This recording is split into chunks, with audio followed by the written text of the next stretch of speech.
हा स्कॅन करून किंवा डायरेक्ट पण नाव टाकलं ना ह्याला प्ले स्टोअरला तर हा ॲप येतो सेकंड लास्ट. हा वाला तुम्ही डाउनलोड करून घ्या. म्हणजे हे सेट आहेत पण ह्याच्या व्यतिरिक्त पण अजून रेसिपी आहेत ना, मग त्याचं टाइम टेम्परेचर तुम्हाला कळेल कसं बनवायचं काय बनवायचं ते त्याच्यामध्ये कळेल. ठीक आहे. आता हा जो आहे ना हा पूर्ण प्लेन आहे. हा जो आहे ना हा पूर्ण प्लेन आहे. हा स्टिकर आहे बरोबर आहे. हा पूर्ण टच स्क्रीन आहे ना तर पूर्ण हे प्लेन आहे. ज्या वेळेला तुम्ही बटन दाबाल ना तिकडनं त्यावेळेला फक्त हा बटन शो करेल तुम्हाला. फक्त हा बटन दिसेल. मग बटनवर प्रेस केल्यानंतर 1 नंबर आणि 2 नंबर येणार बरोबर. 1 नंबर आणि 2 नंबर येणार. हे काहीच येणार नाही. पहिला हा बटनच दिसेल. हा बटन जेव्हा प्रेस करता तेव्हा 1 नंबर आणि 2 नंबर दिसेल. त्याच्यानंतर समजा मला आता एकच नंबर यूज करायचा आहे तर मी 1 वरच क्लिक करेन. मग हे मेन्यू दिसतील आणि ह्याचा टाइम टेम्परेचर इथं जसं की मी चिकन ठेवलं तर मी चिकनवर क्लिक करणार. मग चिकनचा टाइम आणि टेम्परेचर सेट होईल. मला समजा दोन्ही यूज करायचं आहे तर मी 2 वर पण क्लिक करेल आणि मग कोणता माझा रेसिपी आहे ती सिलेक्ट करेन. मग त्याच्यावर तो दुसऱ्याचा टाइम टेम्परेचर सेट होईल बरोबर आहे. आता समजा ह्याच्यावर लागलंय पण ह्याच्या व्यतिरिक्त पण अजून रेसिपी आहे. कोणाला पण क्लिक करायचं इथे 180 आलं. मला समजा कुठली रेसिपी 200 वर न्यायची आहे तर ही टेम्परेचरची खूण आहे. हे वाढवा. पण आपण कसं ठरवायचं की मला 200 वर न्यायची म्हणून एखादी रेसिपीसाठी? हा मग ते ॲपमध्ये दिलेलं आहे ना 500 रेसिपी. हां मग मला 200 वर न्यायचे तर मी वाढवणार आणि मला समजा 160 वर न्यायची आहे तर मी कमी करणार. हा कमीच आहे हा जास्तच आहे. ओके.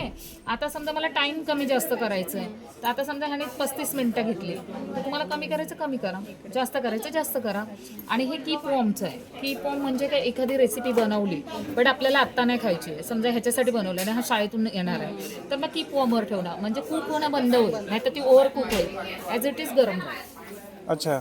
हां पण ते चालू ठेवायला लागेल सगळं? हां 30 मिनिटापर्यंत. ते काही जेवढं लागेल तेवढंच घेणार. ठीक आहे. हां 230798. हे डॅमेज होते ना. हा दोन्ही केलं त्याने. 798 काय डॅमेज होतं त्याचं? नाही तो जो होता ना हे लहान मुलांनी पाडलेला ना ते हे घासलेलं चेंज करून गेलं ह्या पीस. तुम्हाला पेटी प्रॅक्टिस नाही.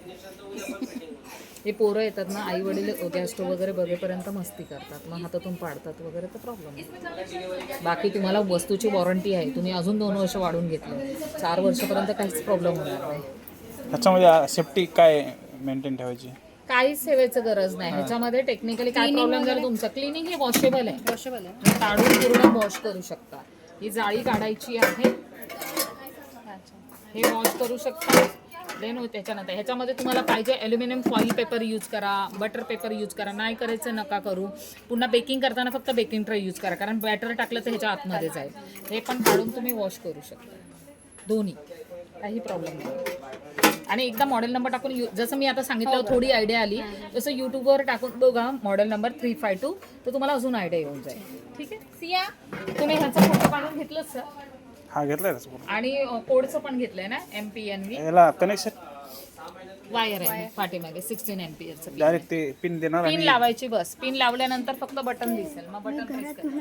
दाखवू का? ते कुठं अटॅच करायची एकदा इथे दाखवा ना. लावायचं. कीबोर्ड इथे लावायचं.